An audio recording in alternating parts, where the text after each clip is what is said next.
Sebelumnya, assalamualaikum warahmatullahi wabarakatuh.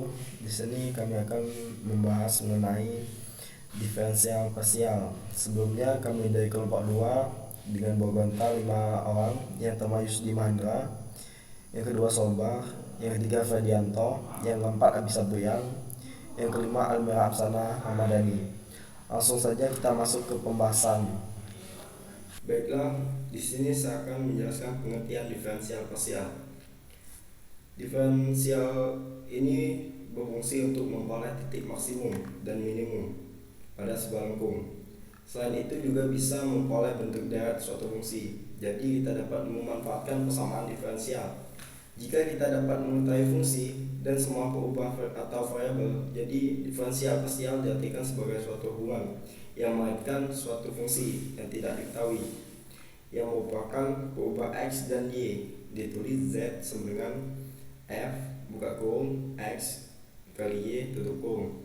Fungsi y yang hanya bergantung pada x dan biasa ditulis y sama dengan f buka kurung x, dan grafiknya merupakan garis lengkung yang berada di bidang x y dikali y sama dengan f buka kurung x. Ini berguna untuk menginterpretasikan persamaan z sama dengan f buka kurung x kali y tutup kurung secara geometrik.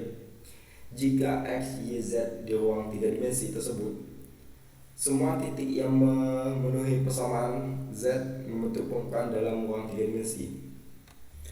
Di lengkung atas z merupakan fungsi y saja, sehingga slope-nya ditulis dz per dy. Terbukti bahwa z bergantung pada x dan sekaligus y.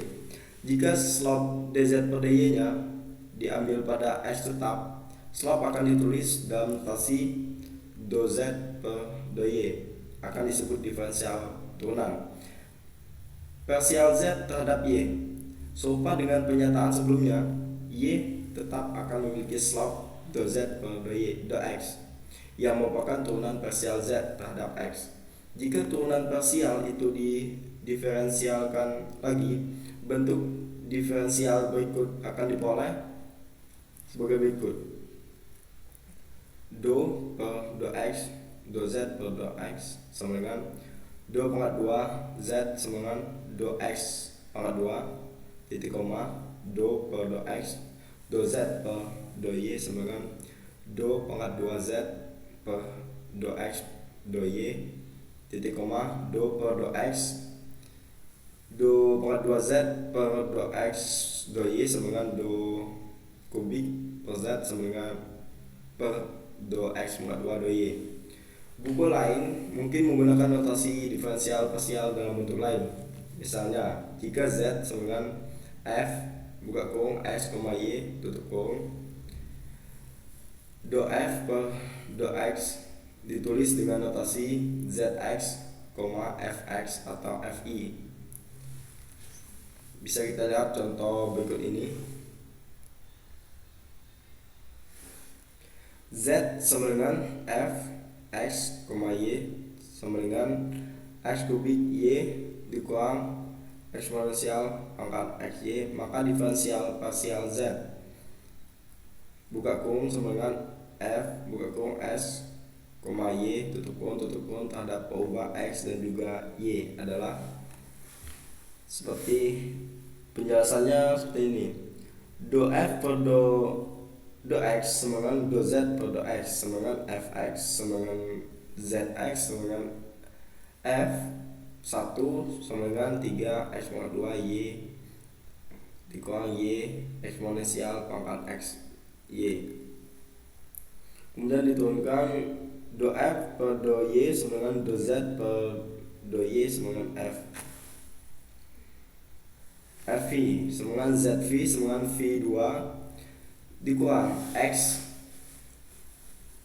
pangkat 3 dikurang x eksponensial pangkat xy, do pangkat 2 f per do x do y sama dengan do pangkat 2 z per do x do y sama dengan f yx sama dengan z yx sama dengan f 21 sama dengan 3 s pangkat 2 dikurang eksponensial pangkat xy dikurang xy eksponensial pangkat xy.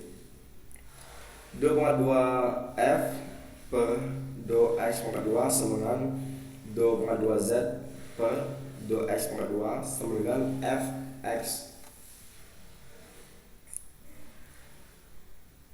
sama dengan ZXX sama dengan F11 sama dengan 6XY per Y pangkat 2 eksponensial pangkat XY A pangkat 3 F per A Y pangkat do Y pangkat 3 sama dengan 2 pangkat 3 Z per do Y pangkat 3 sama dengan F Y sama dengan Z Y sama dengan F 222 sama dengan min X pangkat 3 E eksponensial pangkat XY 2 pangkat 3 F per 2X pangkat 2 do Y sama dengan 2 pangkat 3 Z per 2X pangkat 2 do Y sama dengan F YXX sama dengan Z YXX sama dengan F Z 211 sama dengan 6X per 2 Y eksponensial XY dikurang X Y pangkat 2 eksponensial pangkat XY.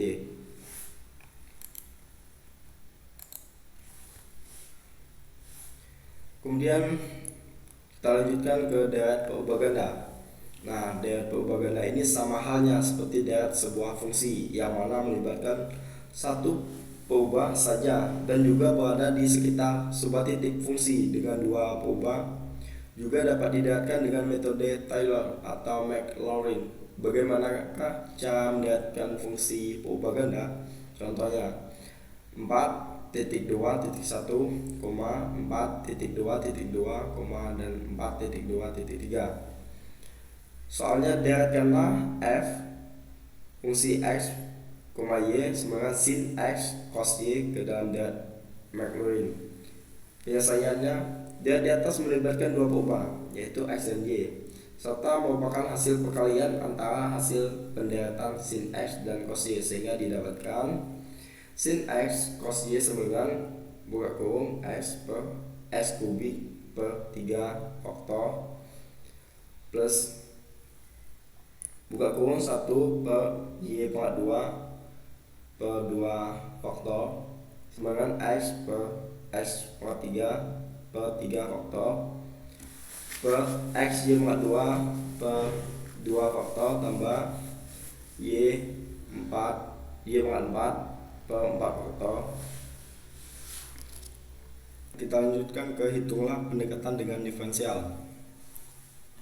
Slope di lengkung itu di titik berkoordinatkan X, Y adalah ini Y aksen sama dengan dy per dx sama dengan d per dx fx. Sesuai dengan istilah pada kalkulus kita menggunakan delta y sebagai lambangnya perubahan y. Didefinisikan dy per dx sama dengan lim delta x sampai 0 delta y per delta x. Sedangkan dy delta y gambar 4.2 dan samaan 4.3.1 memperlihatkan bahwa AY merupakan perubahan y di sepanjang lengkung, tetapi dy sama y aksen dx merupakan perubahan y sepanjang slope. Dikatakan bahwa dy merupakan pendekatan linear atau pendekatan tangensial dari delta y. Sebagai contoh, jika y melambangkan jarak yang ditempuhkan partikel fungsi waktu t, dy per dt adalah kelajuan dari partikel itu, dan jarak nyata yang ditempuh dt partikel pada selang waktu antara t sampai t tambah delta r adalah delta y dx per delta x. Kita lihat ini delta y per delta x sama dy per dx tambah omega titik koma omega itu 0 saat delta x nya 0. Dan jika dx sama dengan delta x, selanjutnya dapat ditulis delta y sama dengan buka kurung y aksen ditambah omega tutup kurung dx ketika omega 0 saat delta x nya juga 0. dz sama dengan do Z per do X, dx tambah do Z per do Y dy. Delta Z sama dengan buka kurung do F per do X tambah omega 1 tutup kurung, do X tambah buka kurung do F per do Y tambah omega 2 tutup kurung. Delta Y sama dengan dz tambah omega 1 delta X ditambah omega 2 delta Y. Omega 1 omega 2 itu 0 saat omega X dan omega Y nya juga 0. Selanjutnya dz disebut diferensial total dari Z. Marilah kita bahas makna dz nya secara geometri. Kita perhatikan gambar dari 4.2 bahwa Y sama dengan F berkurang X sehingga dy merupakan perubahan Y di sepanjang slope atau garis singgung. Ini juga berarti dz merupakan perubahan sepanjang slope bidang. Perhatikan gambar 4.3 PQRS. Itu merupakan permukaan PABC. PABC ini kemiringan bidang terhadap titik di permukaan P, dan PDEF merupakan bidang data yang melewati P. PDEF nya ini PDEF nya itu merupakan bidang data yang melewati P. Di atas ini merupakan fungsi kontinu dan melalui definisi delta Z sama dengan F buka kurung X tambah delta X dikurang Y tambah delta Y dikurang F X Y. Kemudian melalui penjumlahan dan pengurangan kita akan memperoleh delta Z sama dengan F buka kurung X tambah delta X, Y tutup kurung dikurangi F buka kurung X dikurang Y tutup kurung tambah F X tambah delta X, Y tambah delta Y tutup kurung dikurangi F buka kurung X ditambah delta X dikurang Y. Mengacu pada teorema nilai rata pada kalkulus, pada F(x) terdiferensial selalu dipenuhi sebagai berikut ini.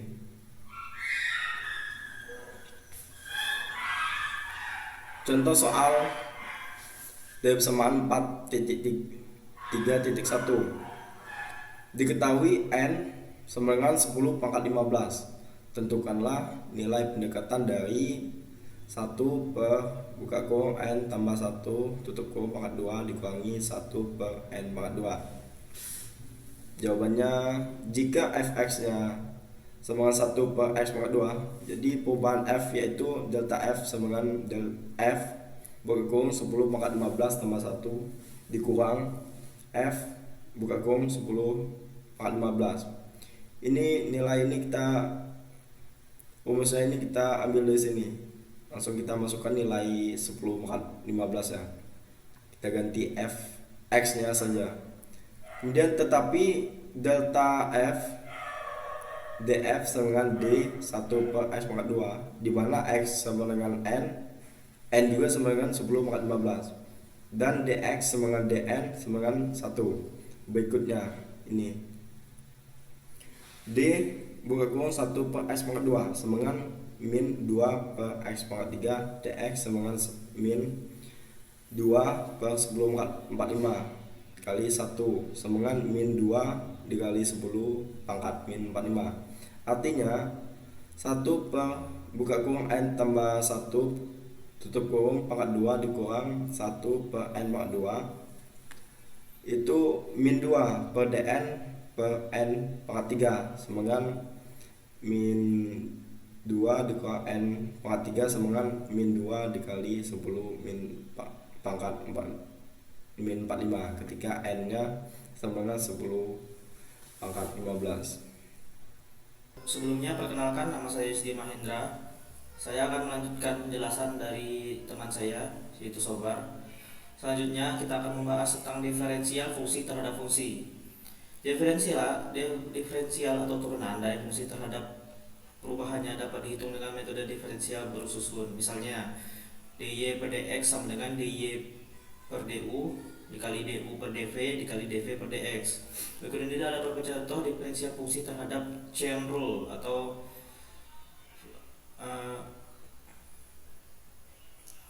aturan rantai. Contoh dari 4.4.1, tentukan dy per dx jika diketahui y sama dengan ln dalam kurung sin 2x. Jawab, dy per dx sama dengan 1 per sin 2x dikali d per dx dikali sin 2x sama dengan 1 per sin 2x cos 2x dx kali 2x sama dengan 2 kotangan dalam kurung 2x. Contoh kedua, tentukan dz per dt jika diketahui z sama dengan 2t kuadrat sin t. Jawab, dz per dt sama dengan 4t sin t ditambah 2t kuadrat cos t. Penyelesaian dari diferensial fungsi terhadap fungsi contoh 4.4.2 yang ini juga dapat dilakukan melalui substitusi. Z sama dengan xy dengan x sama dengan 2r dan y sama dengan sin t, sehingga dz per dt sama dengan y kali dx per dt ditambah x dy per dt. Berhubung x sama dengan do z per do y dan y sama dengan do z per do x, dz per dt, sehingga dz per dt bisa ditulis menjadi dz per dt sama dengan do z per do x dikali dx per dt ditambah do z per do y dikali dy per dt. Persamaan 4.4.1 merupakan rumusan umum pada setiap fungsi z dalam kurung xy. Jadi ini merupakan rumusan umum pada setiap fungsi z dan xy. Yang diferensial parsialnya kontinu serta x dan y terdiferensial terhadap t. Untuk membuktikan hal itu kita menggunakan hubungan rumus dari 4.4.2 dan 4.4.3. Jadi rumus ini dengan rumus yang ini itu dihubungkan untuk mendapatkan rumus yang ini. Selanjutnya kita akan membahas tentang diferensial implisit. Apa itu diferensial implisit? Adalah bentuk diferensial peubah terhadap peubah lain, dan kedua peubah itu tergantung pada sebuah fungsi. Misalnya, sebuah fungsi x mengandung perubahan x dan t, dan dari situ kita ingin menghitung bentuk diferensial x terhadap t. Untuk jelasnya, perhatikan dua contoh berikut. Contoh 4.5.1, dijumpai persamaan x fungsi berbentuk x tambah e pangkat x sama dengan t. Dari persamaan itu hitunglah dx per dt d pangkat 2x per dt kuadrat. Jawab, nilai x yang diplot terhadap t pada sebuah grafik memberikan lengkung dengan slope dx per dt ini. Berarti x merupakan fungsi t. Walaupun kita tidak dapat menyelesaikan persamaan dalam bentuk x langsung fungsi t, untuk memperoleh dx per dt kita harus mendiferensialkan persamaan itu terhadap t dan memperoleh dx per dt ditambah e x dx per dt e pangkat f dx per dt sama dengan 1. Dx per dt sama dengan 1 per 1 tambah e pangkat x. Cara lainnya adalah dengan mengubah persamaan itu menjadi dx tambah e pangkat x kali dx sama dengan dt, dan kemudian membaginya dengan dt. Orde turunan lebih tinggi dapat dikerjakan melalui diferensial implisit. Dapat dilakukan dengan menurunkan sekali lagi persamaan di atas terhadap t sehingga mendapatkan d kuadrat x per dt kuadrat plus e pangkat x d kuadrat x per dt kuadrat tambah e pangkat x dalam kurung dx per dt kuadrat sama dengan 0. Metode substitusi dx per dt 1 per 1 tambah e pangkat x selanjutnya diperoleh. Jadi metode ini persamaan lihat ini akan disubstitusikan dengan ini. Selanjutnya diperoleh d pangkat d kuadrat x per d t kuadrat sama dengan e min e pangkat x dalam kurung dx per dt kuadrat dibagi 1 tambah x e pangkat e sama dengan min e pangkat x per dalam kurung 1 tambah e pangkat x kubik. Metode sebelumnya yang ini akan lebih mudah jika digunakan untuk menentukan derivatif di sebuah titik. Misalnya x sama dengan 0 dan t sama dengan 1. Dengan diperolehnya dx per dt tambah 1 dikali dx per dt sama dengan 1, atau dx per dt sama dengan 1 per 2. Selanjutnya d kuadrat x per dt kuadrat tambah 1 dikali d kuadrat x per dt kuadrat tambah dan kurung dx per dt pangkat 2 sama dengan 0, atau d kuadrat x per dt kuadrat sama dengan min 1 per 8. Implisit merupakan periode terbaik untuk memperoleh slope pada sebuah lengkung dalam berbagai persamaan. Contoh 4.5.2 tentukan slope dan persamaan garis lengkung di titik berkoordinat 1 dan 2 dari persamaan x kubik kurang 3y kubik plus xy tambah 21 sama dengan 0. Jawab, jika persamaan itu didiferensialkan terhadap x, kita akan memperoleh 3x kuadrat. Jadi karena koordinatnya 1,2, kita memasukkan 3x kuadrat untuk memasukkan 3 pada setiap koordinat. 3x kuadrat dikurang, karena kita masukkan 3 kali 3 9y kuadrat kali dy per dx tambah x dikali dy per dx tambah y sama dengan 0. Selanjutnya x sama dengan 1 dan y sama dengan 2, memberikan x nya sama dengan 1 kuadrat, jadi 3 kurang y nya sama dengan 2, 9 kali 2 pangkat 2 4, 9 kali 4 36, dy per dx tambah dy per dx ditambah y nya 2 sama dengan 0.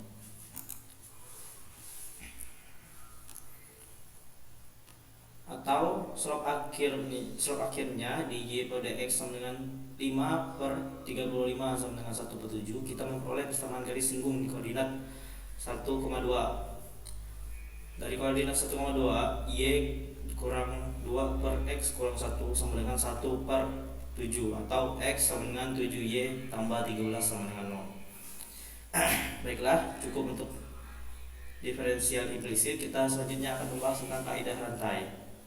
Kaidah rantai seperti telah dipaparkan pada diferensial implisit dengan y yang merupakan fungsi t, bagian ini juga akan memaparkan offline z sama dengan f dalam kurung x koordinat y. Namun x dan y masing-masing merupakan fungsi peubah s dan t. Berikutnya z merupakan fungsi s dan 1. Kemudian kita mencari do z per do t dan do z per do s. Caranya memperhatikan contoh 4.6.1 sampai dengan 4.6.6. Contoh 4.6.1, hitunglah do z per do s dan do z per do t. Diketahui fungsi z berbentuk z sama dengan xy, x sama dengan sin dalam kurung s tambah t, dan y sama dengan s kurang t. Jawab, diferensial dari z, x dan y dapat dicatatkan dalam dz y dx plus x dy.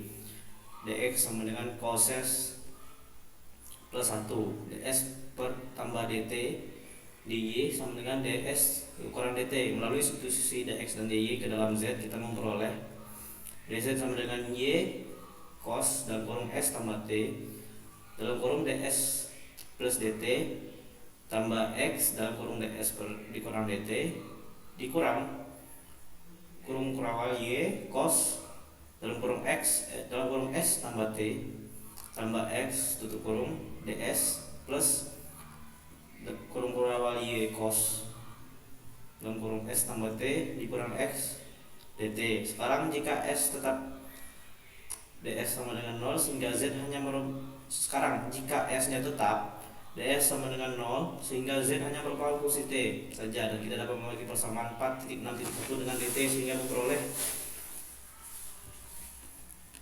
do Z per do T sama dengan Y cos dalam kurung S tambah T dikurang X. Hal serupa terjadi pada T tetap sehingga dt sama dengan 0, yang berarti do Z per do S sama dengan Y cos dalam kurung S tambah T tambah X koefisien pada ds, atau pada persamaan sebelumnya yang 4.6.1 bermakna sebagai do Z per do S dan koefisien pada dt bermakna do Z per do T, sehingga dz sama dengan do Z per do S dikali ds ditambah do Z per do T dikali dt. Nilai mas. Baiklah, setelah kita membahas tentang kaidah rantai, selanjutnya kita akan membahas tentang nilai maksimum dan minimum. Nilai maksimum dan minimum itu merupakan ubah y yang bergantung pada x, menyatakan sebagai y sama dengan fungsi x dan memiliki slope dy pada x di sebuah titik. Slope itu bermakna sebagai fraksi perubahan y terhadap x di sebuah titik ketika y tetap pada saat x diubah sedikit dipenuhi dy pada x sama dengan 0. Titik itu mungkin titik maksimum, minimum, atau titik belok. Lantas bagaimana cara untuk membedakan perbandingan ketiga nilai ekstremum, titik belok, maksimum, dan minimum itu? Titik ekstremum merupakan titik belok jika turunan kedua dari y terhadap x, d kuadrat y per dx kuadrat menilai 0 disebut titik maksimum. Jika di kuadrat y per dx kuadrat lebih kecil dari 0 dan titik minimum dan akan dibilang titik minimum ketika d kuadrat y per dx kuadrat lebih besar dari 0. Jadi kita dapat menentukan letak titik ekstremum baik berupa titik belok, maksimum dan minimum yang berasal dari dy per dx sama dengan 0. Dan nilai dari d kuadrat y per dx kuadrat. Ternyata di atas juga dapat diterapkan pada fungsi yang bergantung pada dua perubahan, misalnya z sama dengan fungsi x, y. Nilai ekstremum z bisa berupa bidang belok, maksimum dan minimum yang diperoleh dari yang sebelumnya, yang dijelaskan sebelumnya. Apabila dia lebih kecil dari 0 maka itu akan merupakan titik maksimum, dan apabila dia lebih besar dari 0 itu merupakan titik minimum. Baiklah, kita akan masukkan ke contoh soal. Contoh soal 4.7.1. Sebuah prisma pada gambar 4.5 terbuat dari bahan gelas masif atau padat. Mungkin yang melibatkan parameter dimensi W, L, dan sudut theta, hitunglah sudut omega, hitunglah omega dan theta sedemikian rupa sehingga volume benda itu atau V maksimum dan bahannya digunakan minimum. Coba, volume benda itu V dan luas alas A betul-betul dinyatakan oleh persamaan V sama dengan 1/2 dikali 2 W omega L dalam dikali dalam kurung omega TG theta sama dengan omega kuadrat LTG theta, dan luas alas A sama dengan 2 omega kuadrat TG theta plus 2L omega per cos theta. Bahan yang digunakan minimum jika A minimum. Bahan yang digunakan minimum jika A minimum. Nilai atau dapat dihilangkan dengan menyatakan nilai L dapat dihilangkan dengan menyatakan A ke dalam V dan diperoleh. Jadi A dimasukkan ke dalam V, jadi 2 omega kuadrat TG theta tambah 2 omega per cos omega V per W kuadrat TG theta sama dengan 2 omega kuadrat TG theta plus 2V per omega cos sekon theta. Persamaan di atas memperlihatkan bahwa A bergantung pada W, dan sehingga nilai minimum A bisa diperoleh dari do A per do W sama dengan do A per do theta sama dengan 0. Jadi omega ini diganti dengan theta untuk mendapatkan nilai minimum A.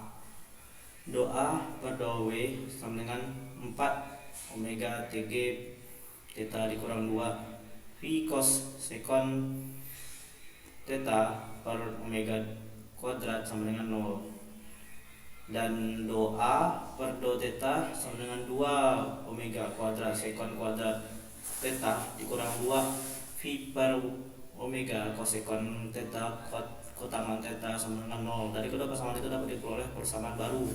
Jadi dari kedua persamaan ini digabungkan menjadi W kubik sama dengan V kosekon theta per 2 TG theta sama dengan V kosekon theta kotangan theta per sekon kuadrat theta, atau bisa juga ditulis dengan cos theta per 2 sin kuadrat theta sama dengan cos theta cos kuadrat theta per sin kuadrat theta. Akhirnya volume prisma maksimum dan bahan yang digunakannya minimum terjadi ketika nilai cos 2 theta sama dengan setengah, atau theta-nya sama dengan 45 derajat dan V-nya sama dengan omega kuadrat L, atau 2 omega sama dengan L akar 2, dan tinggi prisma T sama dengan omega TG theta sama dengan 1 per akar 2. Selanjutnya kita akan membahas tentang penggali Lagrange. Penggali Lagrange ini merupakan digunakan untuk menghitung nilai eksternum dari fungsi XY jika melibatkan peubah XY dan fungsi X, Y, Z. Jika melibatkan peubah X, Y, Z, pada pengembangan ini kita memakai dua peubah yaitu X, Y. Nilai eksternum yang dimaksud adalah nilai maksimum dan minimum. Prinsipnya lengkung oleh fungsi X, Y berada di permukaan yang memiliki persamaan. Selanjutnya saya akan menjelaskan tentang masalah syarat batas. Di slide sebelumnya kita telah menjelaskan tentang mengenal cara menentukan nilai eksternum, maksimum dan minimum atau titik belok sebuah fungsi yang berkaitan dengan nilai perubahannya, baik dengan metode eliminasi, diferensial, parsial maupun pemberian panggilan Lagrange. Namun dalam praktiknya metode itu juga mempunyai kendala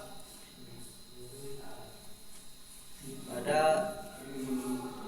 gambar 4.9 memberikan informasi tentang sebuah nilai Y minimum pada kawasan 0 lebih kecil dari X lebih kecil dari 1.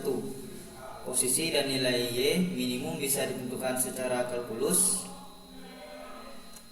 dalam kurung dy per dx sama dengan 0. dy kuadrat y dengan dx kuadrat lebih besar dari 0.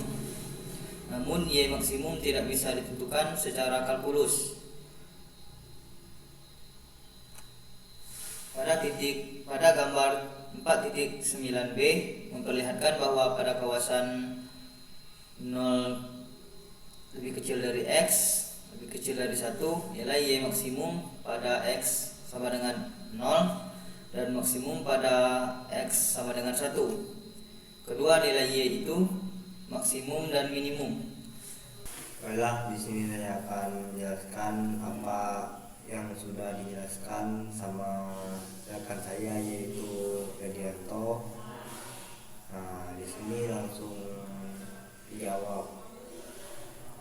Pada jawaban ini, pada soal ini kita harus mengubah persamaan diferensial parsial pada F terhadap peubah X menjadi persamaan diferensial pada F terhadap peubah baru R, S mengacu pada kaitan R dan S terhadap X, dan kita dapat memperoleh sehingga dihasilkan kesetaraan yaitu do R per do X sama dengan 1 titik koma do R per do T sama dengan P titik koma do S per do X sama dengan 1 titik koma do S sama dengan per do T sama dengan min P. Lanjut, do F per do X sama dengan do F per do R per do X ditambah do F per do S per do X sama dengan buka kurung do per do R ditambah do per do S tutup kurung F. Do F per do T sama dengan do F per do R per do T ditambah do F per do S per do T sama dengan P buka kurung do per do R dikurang do per do S tutup kurung F.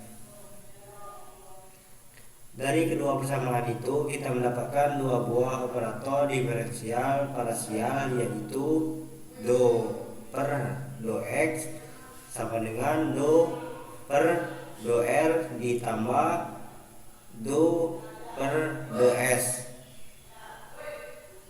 Nah, lanjut, do per do T sama dengan P buka kurung do per do R dikurang do per do S. Berikutnya, kedua operator itu digunakan pada setiap suku pada persamaan perambatan gelombang.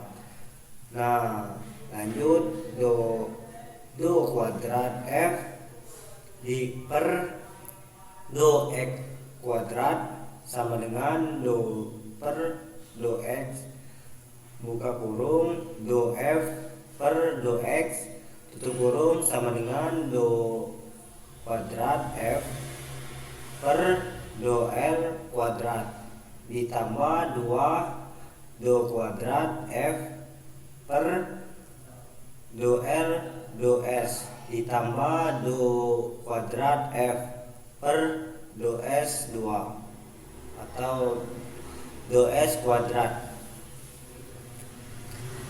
dikurang 1 per P kuadrat do kuadrat F per do T kuadrat sama dengan dikurang buka kurung do kuadrat F per do R kuadrat dikurang 2 do kuadrat F per do R do S ditambah do kuadrat F dikurang do S kuadrat tutup kurung. Persamaan 4.10.3 A dan B memberikan persamaan perambatan gelombang yang dinyatakan dalam peubah dan S, yaitu do kuadrat F per do R do S sama dengan 0. Persamaan 4.10.4 merupakan persamaan perambatan gelombang yang menggunakan peubah dan S. Melalui cara integrasi, persamaan itu memberikan penyelesaian simpangan gelombang F sama dengan F buka kurung R tutup kurung ditambah G buka kurung S tutup kurung sama dengan F buka kurung X ditambah PT tutup kurung ditambah G buka kurung X dikurang PT tutup kurung titik. Mungkin hanya itu yang dapat kami sampaikan, semoga bermanfaat untuk kita semua. Cukup sekian dan terima kasih. Saya akhiri, wassalamualaikum warahmatullahi wabarakatuh.